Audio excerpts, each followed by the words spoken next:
સમસ્યાઓ તો રોજ આવશે, એ જ લોકો જીતી શકે છે જે અડગ મને કાર્ય કરે છે, જેનો હૌસલો બુલંદ છે, જેના વિચારોમાં સકારાત્મકતા છે. એવા ઘણા લોકો છે જે કઠિન સમયમાં અડગ મને કાર્ય કરે છે, સમાજમાં નવા ઉદાહરણો સ્થાપે છે અને આપણને જીવન જીવવાની નવી ઉર્જા આપે છે. નમસ્કાર, હું છું હેમાંગિની અને આપ સૌનું સ્વાગત છે ગુડ ન્યૂઝ ગુજરાતમાં. તો મિત્રો, આજે આપણે વાત કરીશું આવા જ સેવાભાવી લોકોની અને પ્રેરણાદાયી લોકોની. તો ચાલો શરૂ કરીએ આજનો કાર્યક્રમ ગુડ ન્યૂઝ ગુજરાત. મિત્રો, 16 જાન્યુઆરીએ ભારત દેશમાં કોરોના વિરુદ્ધ મહારસીકરણ અભિયાનને શરૂ થયે 1 વર્ષ પૂર્ણ થયું. આ સમયગાળા દરમિયાન રસીકરણ ક્ષેત્રમાં ભારતે અનેક ઉપલબ્ધિઓ હાંસલ કરી છે. વર્ષ 2019થી કોરોના વાયરસ વિશ્વમાં ફેલાવાની શરૂઆત થઈ. ત્યારથી છેલ્લા 2 થી વધુ વર્ષોથી આખું વિશ્વ કોવિડ-19 સામે ઝઝૂમી રહ્યું છે. વિશ્વ આરોગ્ય સંગઠન આ બીમારી સામે લડવા માટે એક પછી એક ગાઈડલાઈન પ્રસિદ્ધ કરી રહ્યું છે. સમગ્ર વિશ્વ હાલ પેન્ડેમિકનો સામનો કરી રહ્યું છે. આ પેન્ડેમિક એટલે સમગ્ર વિશ્વમાં ફેલાતી બીમારીના કારણે સર્જાતી પરિસ્થિતિ. પરંતુ શું આપ જાણો છો કે એપિડેમિક, પેન્ડેમિક અને ત્યારબાદ હાલની પરિસ્થિતિને ઇન્ફોडेमिक जाहिर કરવામાં આવી છે, જે ઇન્ફોર્મેશનના અભાવે સર્જાય છે. खास तौर पर जब सूचना की दुनिया में एक बहुत बड़ा विस्फोट है और एक छोटे से समय में ही एक बहुत बड़े लेवल पे जानकारी पहुंच सकती है सोशल मीडिया के माध्यम से, तो जो कन्फ्यूजन पैदा हो गया कि जब वो वैश्विक महामारी हो गई लेकिन अन्य स्थानों पर वो अन्य रूपों में अपने आप को व्यक्त कर रही है, लेकिन चूंकि हम एक हो चुके हैं, जब से ग्लोबलाइजेशन हुआ है हम एक ही माउस पर इंटरनेट पर बहुत सारी सूचनाएं दे सकते हैं. तो इसमें जो मुख्य रूप से देखा गया, जो परेशानी देखी गई, उसको WHO ने एक नाम दिया. उसका नाम ही है सूचना महामारी. सूचना का प्रबंधन इसका उपाय है. और जब तक इस समस्या को हम मात्र एक बीमारी के रूप में, महामारी और वैश्विक महामारी से आगे बढ़कर सूचना प्रबंधन की एक महामारी की चुनौती के रूप में नहीं देखेंगे, तब तक मुझे नहीं लगता कि इस मेडिकल बीमारी का कोई उत्तर है. તો કોવિડ-19 અંગેની અસ્તવ્યસ્ત ખબરોની વચ્ચે દૂરદર્શનની ટીમે સચોટ માહિતી આપ સૌ દર્શકો સમક્ષ પ્રસ્તુત કરવા કોરોનાની અભય સંજીવની નામના ટીવી શોનું પ્રસારણ કર્યું હતું, જે આ બીમારી સામે લડવા માટે ખૂબ મદદરૂપ શો સાબિત થયો હતો. हमने देखा कि कोविड के 2 सालों में सूचना का भयंकर विस्फोट हुआ और सारी जानकारी, फेक न्यूज़, गलत इन्फॉर्मेशन सब समाज में चारों तरफ फैला हुआ था. ऐसी परिस्थितियों में सूचना प्रबंधन की एक महत्वपूर्ण जिम्मेदारी थी, जिसको दूरदर्शन ने अपनी तरफ से अच्छा निभाते हुए हमारे गुड न्यूज़ गुजरात कार्यक्रम को भी हमने बदल के कोरोना की अभय संजीवनी नाम का कार्यक्रम चलाया, जिसमें हमने लगातार लोगों को सभी चिकित्सा के जो तरीके थे, उन चिकित्सा के तरीकों के तहत हमने लोगों को इन्फोडेमिक की भावना से कि भाई इन्फोडेमिक अगर हो गया है तो इन्फॉर्मेशन मैनेजमेंट कैसे करें और कम से कम एक बीमारी को बीमारी के रूप में ही रहने दें, और जो सूचना प्रबंधन है वो बेहतर कर सकें, देश की जनता को ये बता सकें कि आपके लिए ये चीज़ें इम्पोर्टेंट है. નિષ્ણાતોના મતે આ પ્રકારની બીમારી 100 વર્ષના સમયગાળામાં આવતી હોય છે. છેલ્લે 1918 થી 1920ના સમયગાળામાં સ્પેનિશ ફ્લૂ નામનો જીવલેણ વાયરસ આખા વિશ્વમાં ફેલાયો હતો. તે વખતે કોઈ જ રીતે મેડિકલ એડવાન્સીસ આટલા બધા હતા નહીં. તમે મેડિસિન પણ જુઓ, આરોગ્યશાસ્ત્ર એ બહુ પ્રિમિટિવ અથવા પાયાનું હતું અને એ બેક્ટેરિયા છે, વાયરસ છે, કશી જ ખબર નહોતી. પણ લક્ષણો જે રીતે એમાં બચાવ થયો, માસ્ક પહેરવાનું, ડિસ્ટન્સ રાખવાનું, એ બધું જ તે વખતથી, આઇસોલેશન, ક્વોરન્ટાઇન, આ બધા શબ્દો તે વખતના આપણે વાપરી રહ્યા છીએ. એટલે તે વખતે જે સામાન્ય વિજ્ઞાન હતું એમાંથી જે આપણે શીખ્યા એ જ આપણે વાપરી રહ્યા છીએ. આજે આપણે વિજ્ઞાને બહુ પ્રગતિ કરી છે, એટલા માટે આપણે વાયરસને આઇસોલેટ કર્યો છે, એમાંથી રસી બનાવી છે, એની સામે દવાઓ ઉપલબ્ધ છે, એન્ટીબાયોટિક દવા ઉપલબ્ધ છે, કે જેનાથી આપણે લંગમાં બીજા વિષાણુ, રોગાણુ થતાં અટકાવી શકાય. એટલે એ રીતે આપણું વિજ્ઞાન આખું ઘણું આગળ વધ્યું છે. હાલમાં કોરોનાના દર્દીઓની સંખ્યા બીજી લહેરની સરખામણીમાં ખૂબ વધુ નોંધાઈ રહી છે, જ્યારે ઓમિક્રોન વેરિયન્ટના દર્દીઓ પણ દિવસે ને દિવસે વધી રહ્યા છે. સામે મૃત્યુદર આ લહેરમાં સૌથી ઓછો નોંધાયો છે અને લોકો ખૂબ ઝડપથી સાજા પણ થઈ રહ્યા છે. ત્યારે નિષ્ણાતોના મતે આ પરિસ્થિતિ આવનાર સમયમાં કોરોના વાયરસનો સમગ્ર વિશ્વમાંથી અંત સૂચવે છે. ઓમિક્રોન વેરિયન્ટ આવ્યાથી એક આખી નવી કોવિડની લહેર આખા વિશ્વમાં અને ભારતમાં ફેલાઈ છે અને ગુજરાતમાં ફેલાઈ છે. આપણે જોયું હશે કે ઝડપથી કેસ વધી રહ્યા છે. આ વેરિયન્ટમાં બે પ્રકારના ફરક છે. એક તો બહુ ઝડપથી ફેલાય છે એ મુખ્ય ફરક છે, અને બીજું કે એ સારો એવો માઇલ્ડ ડેલ્ટાની કમ્પેરિઝનમાં હવે થયો છે અને એને લીધે કેસ ઘણા બધા થઈ રહ્યા છે. પણ આપણે જોઈએ તો હોસ્પિટલમાં લોકો જવું, ઓક્સિજનની જરૂરિયાત, વેન્ટિલેટર, એ બધાના આંકડા બહુ જ ઓછા પ્રમાણમાં થઈ રહ્યા છે. એટલે જે આપણે આ નવો વાયરસ હતો જેનાથી આપણે બહુ ગભરાતા હતા અને બહુ જ સેકન્ડ વેવમાં એપ્રિલ મેમાં જેને ઘણા બધાને હોસ્પિટલ ભેગા કર્યા, એની સામે આ એક બહુ જ માઇલ્ડ પ્રકારનો વાયરસનો રૂપ છે. એટલે એવું માની શકાય કે હવે જો કોઈ નવો વેરિયન્ટ ન આવે તો કદાચ માર્ચ સુધી આ કોરોનાનો અંત ભારતમાં આવે અને ધીમે ધીમે આખા વિશ્વમાં પણ આવે. રસીકરણ ક્ષેત્રે એક જ વર્ષમાં ભારતમાં 157 કરોડથી વધુ રસીના ડોઝ આપવામાં આવ્યા છે. આ ઉપરાંત 15 થી 18 વર્ષની વયના બાળકોને રસી આપી દેવામાં આવી છે, જ્યારે આ જ સમયગાળામાં બૂસ્ટર ડોઝ આપવાની પણ શરૂઆત થઈ ચૂકી છે, જે આપણા સૌ માટે આનંદની અને ગર્વની વાત છે. ગુજરાતની અંદર 98%થી વધુ વ્યક્તિઓને જે 18+ ઉંમરના છે એમને આ વેક્સિનેશનનું સુરક્ષા કવચ મળી ગયું છે. તો વેક્સિન લેવાથી એક પ્રકારની શરીરમાં ઇમ્યુનિટી, રોગપ્રતિકારક શક્તિ ડેવલપ થઈ ચૂકી હોય છે. વાયરસનો તરત જ સામનો કરે છે અને વાયરસને શરીરની અંદર જે ઇન્ફેક્શન લગાવવું જોઈએ એ લગવા દેતા નથી, અથવા તો લાગે છે તો બિલકુલ માઇલ્ડ સાઇન સિમ્ટોમ એટલે કે સામાન્ય શરદી, ખાંસી, તાવ આવે છે. તો આવા સંજોગોની અંદર આપણે વેક્સિનની જે અગત્યતા છે સૌએ સમજવી જોઈએ કે વેક્સિન લેવાથી કાં તો આપણને રોગ એટલે કે કોરોના થતો નથી, કાં તો થાય છે, બરાબર છે, તો ખૂબ જ હળવા લક્ષણો હોય છે અને એને આપણે હોસ્પિટલાઇઝેશન સુધી જવું નથી પડતું, ઓક્સિજન ઘટી નથી જતો. તો આ ખૂબ જ અગત્યનું આપણી પાસે એક હથિયાર છે. આ વિશેષ ઉપલબ્ધિ મેળવવા માટે સૌ સ્વાસ્થ્યકર્મીઓ, કોરોના વોરિયર્સ તથા સરકાર ખરેખર અભિનંદનને પાત્ર છે. ગુડ ન્યૂઝ ગુજરાત માટે ગુડ ન્યૂઝ ડેસ્કનો રિપોર્ટ. મિત્રો, કંઈક હટકે વિચારીએ, કંઈક પરિવર્તનની તૈયારી રાખીએ તો તક આપણી નજર સામે જ છે. મિત્રો, મોતીની ખેતી આમ તો તળાવમાં થતી હોય છે, પરંતુ દક્ષિણ ગુજરાતના એક ખેડૂતે મોતીની ખેતી તળાવમાં નહીં પરંતુ પાણીની ટાંકીમાં શરૂ કરી છે, અને જે ઓછા ખર્ચે વધુ ફાયદાકારક છે. છે ને રસપ્રદ? આવો જોઈએ.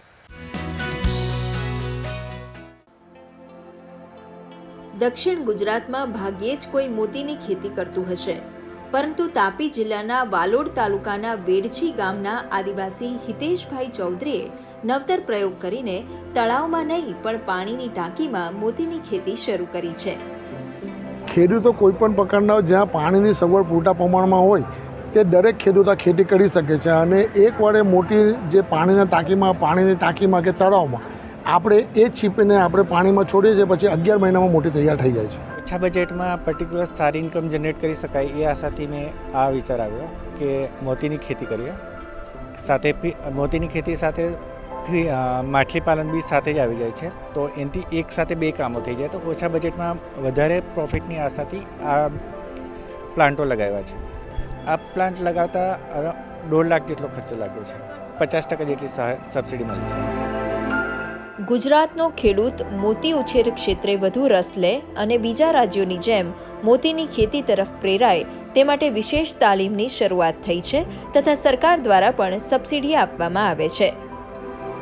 આપણા મત્સ્ય ખેડૂત ભાઈઓ બહેનો ગુજરાતના આ મોતીનો ઉછેર બહુ હજી એટલો બધો વિકસિત થયો નથી. તો આપણું આ કાર્યક્રમનો મુખ્ય પ્રયોજન એ છે કે લોકો આમાં આગળ આવે, લોકો આમાં રસ લે અને રાજ્ય લેવલે મોતીનું ઉત્પાદન બીજા રાજ્યોની અને બીજા કન્ટ્રીની જેમ આપણા ગુજરાત રાજ્ય પણ મોતીનો ઉછેર કરતું થાય. મત્સ્યોદ્યોગ ખાતા તરફથી વિવિધ યોજનાઓ આજની તારીખમાં પણ અમલમાં છે, વર્ષોથી ચાલે છે. જેમ જેમ ટેકનોલોજી ડેવલપ થાય છે એ પ્રમાણે અમે ટેકનોલોજીને અનુરૂપ નવી નવી યોજનાઓનું બી ઘડતર કરીએ છીએ અને એ સરકારમાંથી અમે એપ્રુવલ લાવીએ છીએ. આપણા મત્સ્ય ખેડૂત ભાઈ કે બહેન કોઈ પણ હોય એને જો આ લાભ લેવો હોય કોઈ પણ યોજનાનો, તો એને આ એક ખેડૂત પોર્ટલ કહીને આપણું એક પોર્ટલ છે ઓનલાઈન, અને બીજું છે પ્રધાનમંત્રી મત્સ્ય સંપદા યોજનાનું બી. આ બે યોજનાઓ તળે આપણે આપણા ભાઈઓ બહેનોને તમામ પ્રકારની સબસિડીનો લાભ આપીએ છીએ. એમાં પછી માછલી પકડવાની હોય, માછલીને સાચવવાની હોય કે માછલીને પાલવવાની હોય કે નવા તળાવ બનાવવાના હોય કે એના માટેનું જે ઇનપુટ સબસિડી જે લાગે કે મત્સ્યનું બિયારણ લાવવાનું છે કે એનો ખોરાક લાવવાનો છે કે બાયોફ્લોક છે કે રાસ છે, આ બધી જ વિવિધ યોજનાઓમાં આપણે સબસિડી અને સહાયનું ધોરણ સરકારશ્રીએ જે મંજૂર કરેલું છે તે ધોરણ પ્રમાણે આપણે એમને આપીએ છીએ. દેશમાં મોતીની ઘણી માંગ અને મોટું માર્કેટ છે. ભારતમાં મોતી જાપાન અને ચીનથી વધુ ઇમ્પોર્ટ થાય છે, ત્યારે ગુજરાતનો ખેડૂત મોતી પાલન થકી ઓછા ખર્ચે સારી કમાણી કરી આવક ડબલ કરી શકે છે, જે વોકલ ફોર લોકલને પણ વેગ આપે છે. મોતી પાલન એ ખૂબ મોટો ધંધો છે ને અત્યારે આપણે જે ભારત દેશના ટ્રેડર્સોને મોટી જોઈતા હોય તો જાપાન અને ચીનથી એ લોકો ઇમ્પોર્ટ કરે છે. તો આપણા ખેડૂત લોકો જ મોટી પકવે અને મીઠા પાણીમાં મોટી થાય જ છે અને દરેક ખેડૂત લોકોના પાસે 10 બાય 10ની જગ્યા મળી જ જાય છે. તો 30-40 હજાર રૂપિયાના ધંધામાં કોઈ પણ ફાર્મર 1 લાખ 2 લાખ રૂપિયા કમાઈ શકે છે. અને લોકો આમના જે તળાવમાં મોટી પાલન કરે છે, અમે એના કરતાં પણ ઇનોવેટિવ કર્યું કે અમે ટાંકીમાં મોટી પાલન લાવ્યા. મતલબ કોઈ પણ ગૃહ ઉદ્યોગ તરીકે પણ ઢાબા પર, ઘરમાં, ઘરની બહાર, ઘરની પછાડ કોઈ પણ જગ્યા પર એક નાની તકાઈ લગાવીને ઘરની બહેનો પણ આ ધંધો કરી શકે છે. મોતીની કિંમત 300 થી 500 રૂપિયા અને આંતરરાષ્ટ્રીય બજારમાં 10,000 રૂપિયા સુધીની હોય છે. ત્યારે થોડી જાણકારી, તાલીમ અને ખૂબ ઓછી જગ્યા, વાડા કે પાણીની ટાંકીમાં ખેડૂતો અને બહેનો પણ મોતીની ખેતી કરી સારી આવક મેળવી આત્મનિર્ભર બની શકે છે. ગુડ ન્યૂઝ ગુજરાત માટે સુરતથી લોપા દરબારનો રિપોર્ટ.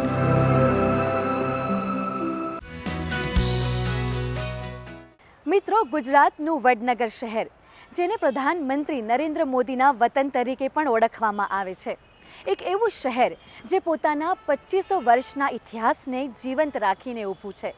એક એવું શહેર જે હવે દુનિયાના નકશા પર જોવા મળશે. તો ચાલો એક મુલાકાત કરીએ વડનગરની રોચક અને રમણીય સ્થાનોની.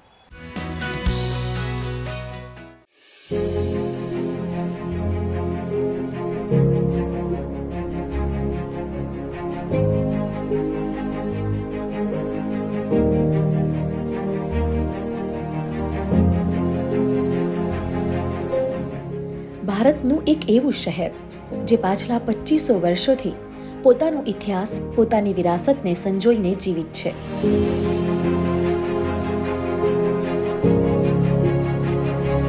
ગુજરાતનું વડનગર એક એવું શહેર જે 2500 વર્ષથી પોતાની સંસ્કૃતિને લઈને આગળ વધતું રહ્યું. वड़नगर ऐसा शहर है कि जो 2500 सालों से उसी जगह पे है, कहीं इधर उधर नहीं हुआ है. वो सबसे बड़ा मतलब जो है उसको हम कह सकते हैं आउटस्टैंडिंग यूनिवर्सल वैल्यू है, OUV है वो वड़नगर का. तो वो बाकी शहरों में नहीं है. बाकी शहर पुराने बहुत जगह है, इंडिया में भी है.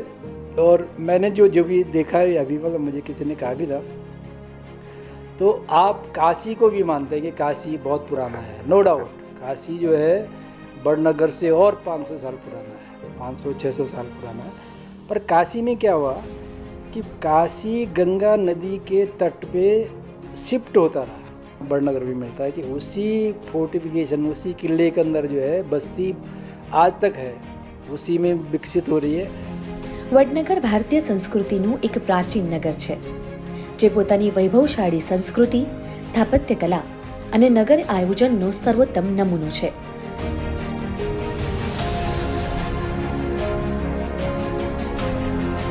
વડનગરનું હૃદય કહેવાતું હાટકેશ્વર મંદિર શહેરની બહાર બનેલ એક એવું મંદિર છે કે જેનો ઇતિહાસ પોતાનામાં જ પરિપૂર્ણ છે. અહીંયા આવનાર દરેક વ્યક્તિને આ મંદિરની નકાશી અને એની બનાવટ મોહિત કરી દે છે.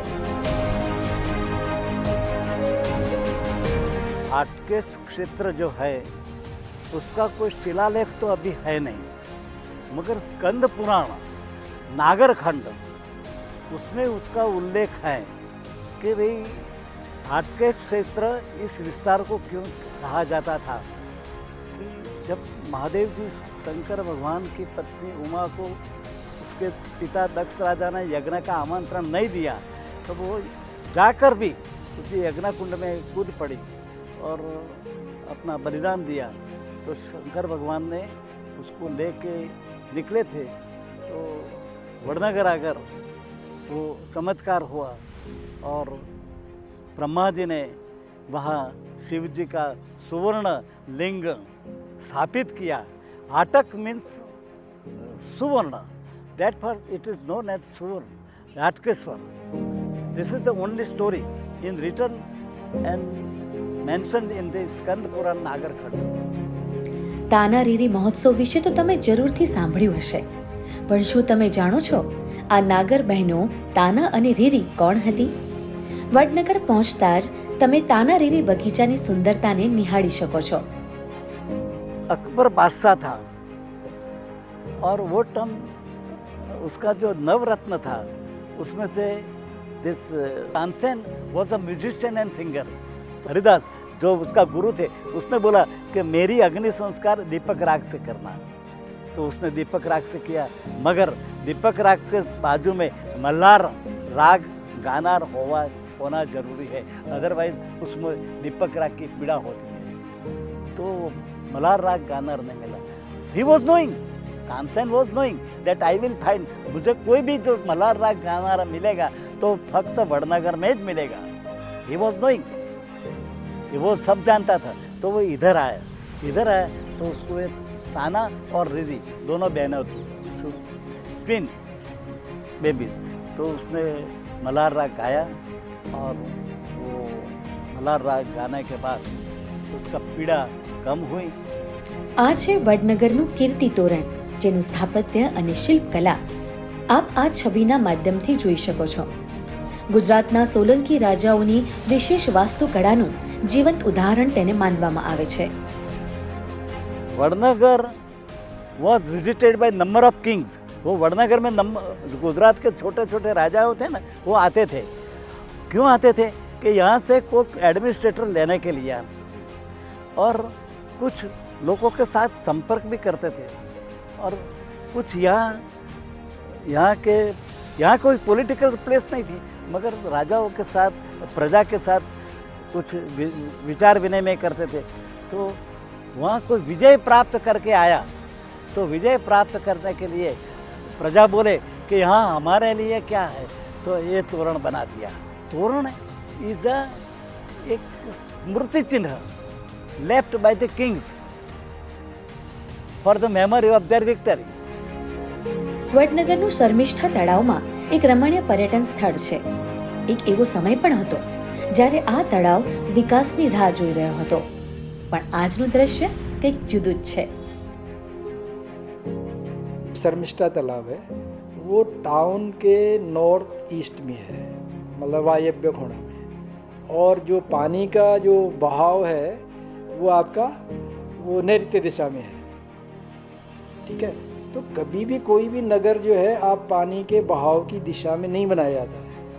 और हमारे यहाँ एक जो नगर बसते थे ऐसी जगहों पे, और ख़ास करके जो धनुष तीर्थ बोलते हैं, जो धनुष की जगह जो मेंढर होता था उसके किनारे नगर को शुभ माना जाता है. तो वडनगर जो है ऐसे ही धनुषाकार जब बोर्ड होगा उस पे बसा हुआ है. 2500 વર્ષોથી નિરંતર આ શહેર હવે પોતાના ઇતિહાસ સાથે જોડાવા લાગ્યું છે. ભારતીય પુરાતત્વ સર્વેક્ષણ પાછલા કેટલાક વર્ષોથી વડનગરમાં ખોદકામ કરી રહી છે, જેમના સફળ પરિણામોથી વડનગરના ઇતિહાસ સંસ્કૃતિને સમજવામાં મદદ મળી છે. વડનગરથી લક્ષ્મણ રાજપૂતની સાથે સુમન બોરાણાનો રિપોર્ટ. કુદરતમાં ક્યાંય કંઈ એડે નથી જતું. જો સજાગ રહીને અમલમાં મૂકીએ તો કચરામાંથી કંચન ઉત્પન્ન થઈ શકે. આ વાત આપણને શીખવી જાય છે સુરતની શાળાના નાના બાળકો, કે જેમણે શાળામાં જ કિચન વેસ્ટમાંથી ઓર્ગેનિક ખાતર બનાવી શાળામાં જ કિચન ગાર્ડન વિકસાવ્યો છે. સુરતના રાંદેર વિસ્તારમાં આવેલ એક સરકારી શાળાનો આ છે ગાર્ડન, જેને વિકસાવવામાં આવ્યો છે શાળાના બાળકો દ્વારા. રસોઈ દરમિયાન નીકળતા કચરામાંથી ઓર્ગેનિક ખાતર અને દવા બની શકે છે. અહીં આ શાળામાં શિક્ષકોના માર્ગદર્શન હેઠળ આ ઇનોવેટિવ કાર્ય બાળકો દ્વારા થાય છે. જિલ્લાઓની શાળાઓએ ગામડાની તો બાળકો સીધા ખેતી સાથે જોડાયેલા. અમારા બાળકોએ જિંદગીમાં ખેતી જોઈ જ નથી, એટલે પર્યાવરણ પ્રત્યે એમનો રસ એકદમ. તો અમે એવું વિચાર્યું કે બાળકને કોઈને કોઈ રીતે અમારી આ શાળાની પ્રવૃત્તિમાં અમે જોડીએ. તો બે કામ થવા જોઈએ, બાળકોનો બી રસ વધવો જોઈએ અને બાળકો શીખવા પણ જોઈએ. તમે વિચારો કે ઘરના કચરા જે ડેઈલીમાં આપણે એટલી બધી વસ્તુ નકામી ફેંકી રહીએ છીએ કે જેનો સારામાં સારી રીતે આપણી શાળાના કિચન ગાર્ડનમાં એનો ઉપયોગ કરી શકીએ. તો અમે બાળકો પાસે આ જ વસ્તુ સ્કૂલમાં બનાવીએ છીએ અને અમારા ગાર્ડનમાં ઉપયોગ કરીએ છીએ. આજે 2 વર્ષની અંદર અમે અમારા એક જ ફ્લોર પર 270 જેવા છોડ કરી નાખ્યા. અને સફળતા એ જ છે કે અમે સ્કૂલમાં જ બનાવીને બધું વાપરીએ છીએ. શાળાના શિક્ષકોએ બાળકોને રસ જાગે તેમ તેમના ઘરમાંથી શાકભાજીનો નકામો કચરો, ચાના કૂચા, કેળાની છાલ, સૂકા પાન, લીમડાના પાન, સૂકી હળદર, છાલ વગેરેનો ઉપયોગ કરી સૂકું ખાતર, લિક્વિડ ખાતર અને દવાઓનું ઉત્પાદન અને ઉપયોગ કરતા શીખવ્યું. કે આપણે ઘરમાં કચરો ફેંકી દઈએ છીએ, પરંતુ એમાંથી પણ આપણે સારામાં સારું કમ્પોસ્ટ ખાતર બનાવી શકીએ છીએ. અને અમે શાળામાં આવ્યા તો અમને સરે આ બધું શીખવાડ્યું, ત્યાર પછી અમને આ બધું આવડતું થયું. જેનાથી ખાતર બનાવવાનું હોય છે તેને એકઠું કરીને તેને સૂકવી દઈએ છીએ. પછી તેમાં પાણી નાખીને પછી તેને 2 મહિના સુધી સુકવવા દઈએ છીએ. પછી તે બનીને થોડું તૈયાર થઈ જાય છે, તેનો ફરી ઉપયોગ કરીશું. પહેલેથી જ ધ્યેય હતો કે સ્કૂલમાં આ રીતની કોઈક એક્ટિવિટી થાય જેનાથી છોકરાઓ, જે ખરેખર આપણા માટે અત્યારે જરૂરી બની ગઈ છે, આપણને ખબર છે અત્યારે કેમિકલનો ને રાસાયણિક ખાતરનો આપણે કેટલો ઉપયોગ કરી રહ્યા છીએ અને એના લીધે જતે દાડે આપણને કેટલું નુકસાન થવાનું છે. તો આપણે અત્યારથી જો છોકરાઓમાં એ વસ્તુની ટેવ પાડીશું તો બને કે એ લોકોની ફેમિલીમાં બધું એપ્લાય કરે અને એ લોકો ઓર્ગેનિક ખેતી તરફ વળે. હવે આપણે અત્યારે સ્કૂલની જ વાત કરીએ તો આપણે તમે જોયું કે સ્કૂલમાં કઈ રીતે બધા ખાતરો બની રહ્યા છે. તો છોકરાઓ એ બધા પોતાની ઘરે જશે અને એ રીતે બધું કરશે તો બની શકે કે ભવિષ્યમાં એ લોકો માટે સારું રહે. આજે શાળાનું આંગણું 200થી વધુ કુંડાથી હર્યું ભર્યું થઈ ગયું છે. શાળાના શિક્ષક તરલભાઈ અને અંકિતાબેને આ વિદ્યાર્થીઓને ઓર્ગેનિક ખેતી, તેના ફાયદા, કચરાનો સંગ્રહ અને નિકાલ, વનસ્પતિ પોષણ સહિત વ્યવસાયિક શિક્ષણનું જ્ઞાન આપી વેસ્ટમાંથી બેસ્ટ બનાવવાનો ગુણ કેળવ્યો છે, જેથી શહેરની શાળાના બાળકો પણ પ્રાકૃતિક ખેતીનું મૂલ્ય સમજી શકે. પહેલાં તો નહીં ખબર હતી એટલે પહેલાં કચરો ફેંકતા હતા. હવે સમજ સર આપી ત્યારે ઘરમાં બી ઉપયોગ થાય છે ખાતરનો. જેમ કે સૂકા પાન હોય, કિચન વેસ્ટનો કચરો હોય, તે અમે ખાતરમાં સરે શીખ્યું તેમ બનાવીએ છીએ અને પછી સ્કૂલમાં છોડમાં કે ઝાડમાં આપી દઈએ. કે આપણા બાળક અને એની પેઢી સારું ખાય અને સારું જીવે, અને એ અમારો મુખ્ય ઉદ્દેશ હતો. એટલે આ ઓર્ગેનિક વસ્તુઓ જે ઘરમાં કચરામાં ફેંકી દઈએ છીએ આપણે, જેમ કે ચા, વર્ષોથી આપણે ચાનો હિસાબ માંડીએ તો એટલી બધી ચા આપણે ફેંકી દીધી છે, તો કદાચ એ ઉપયોગમાં લીધી તો ખાતર બની જાય એમ અને શરીર માટે પણ સારું એમ. એટલે અમે એ બધી વસ્તુઓનો ઉપયોગ કરીને ખાતર સ્કૂલમાં બનાવીએ. શરૂઆતમાં જ્યારે અમે જાતે શિક્ષકો સાથે કરતા ત્યારે બાળકોને કુતૂહલ કરે કે આ લોકો કરે છે શું આ બધી કચરાનું એમ. પછી ધીરે ધીરે જે રસ હતા બાળકો જોડાયા અને હવે ધીરે ધીરે ધોરણ 8ના અને 7ના મોટે ભાગના બાળકો આમાં જોડાયેલા છે. ગુડ ન્યૂઝ ગુજરાત માટે સુરતથી લોપા દરબારનો રિપોર્ટ. મિત્રો, હમણાં જ ઉત્તરાયણનો પર્વ ગયો. પતંગ ઉડાવવાની મસ્તીમાં ક્યારેક આપણે ભૂલી જઈએ છીએ અબોલ પક્ષીઓની ચીંખને. આપણી આ જ મજા પક્ષીઓ માટે સજા બની જાય છે. મિત્રો, પણ એવા ઘણા લોકો છે, એવી ઘણી સંસ્થા છે જે ઉત્તરાયણના પર્વ નિમિત્તે આવા ઘાયલ પક્ષીઓને બચાવવાનું કાર્ય કરે છે અને સમાજમાં એક ઉત્તમ ઉદાહરણ સ્થાપિત કરે છે.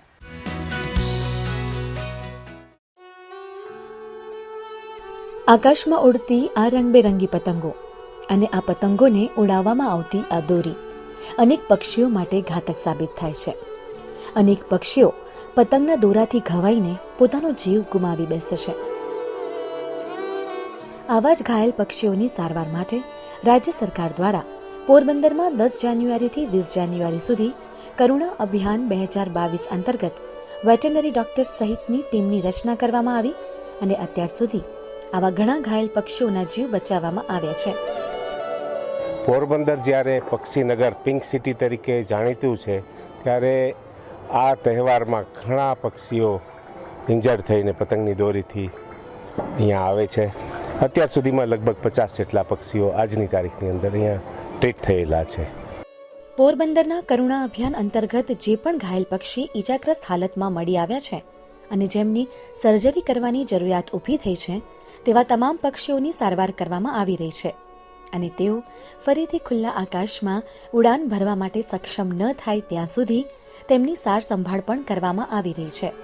યુરોપમાં ઠંડીનું પ્રમાણ વધી જતા અનેક વિદેશી પક્ષીઓ દર વર્ષે શિયાળામાં પોરબંદરના મહેમાન બને છે અને તેવા સમયે મકર સંક્રાંતિનો તહેવાર આવતો હોવાથી આ વિસ્તારમાં અનેક પક્ષીઓ ઘાયલ થાય છે.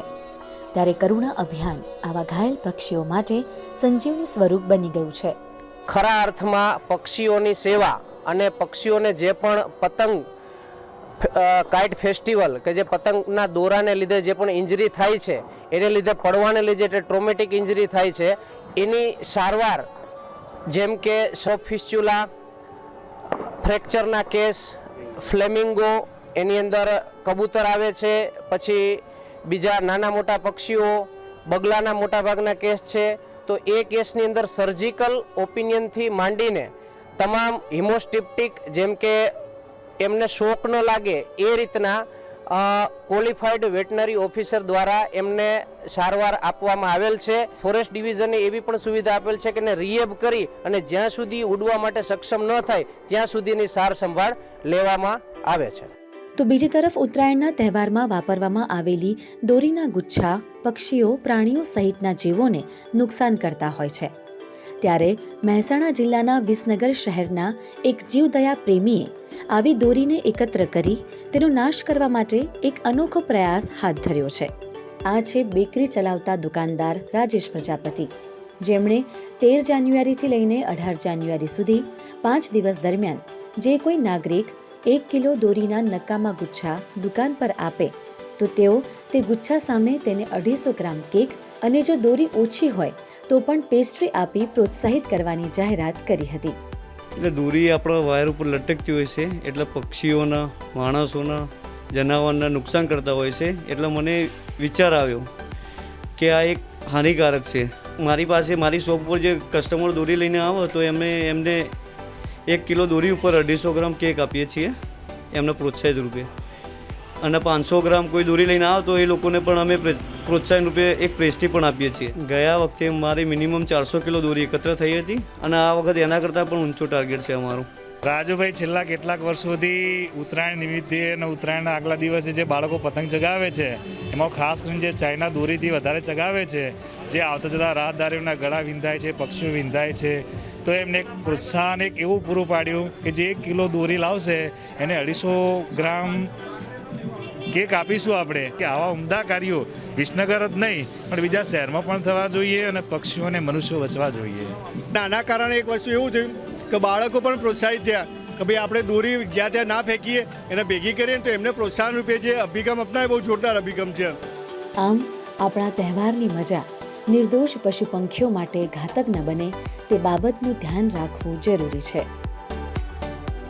ગુડ ન્યૂઝ ગુજરાત ટીમનો રિપોર્ટ.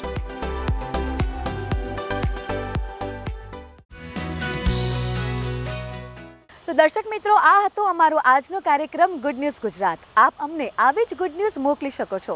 અમારું ઈમેલ આઈડી છે ddnewsgujarati@gmail.com. આપ અમારો આ એપિસોડ અમારી YouTube channel DD news Gujarati પર પણ જોઈ શકો છો. તો દર્શક મિત્રો, ફરી મળીશું આવતા સપ્તાહે આવી જ ગુડ ન્યૂઝ સાથે. ત્યાં સુધી રજા આપશો. નમસ્કાર.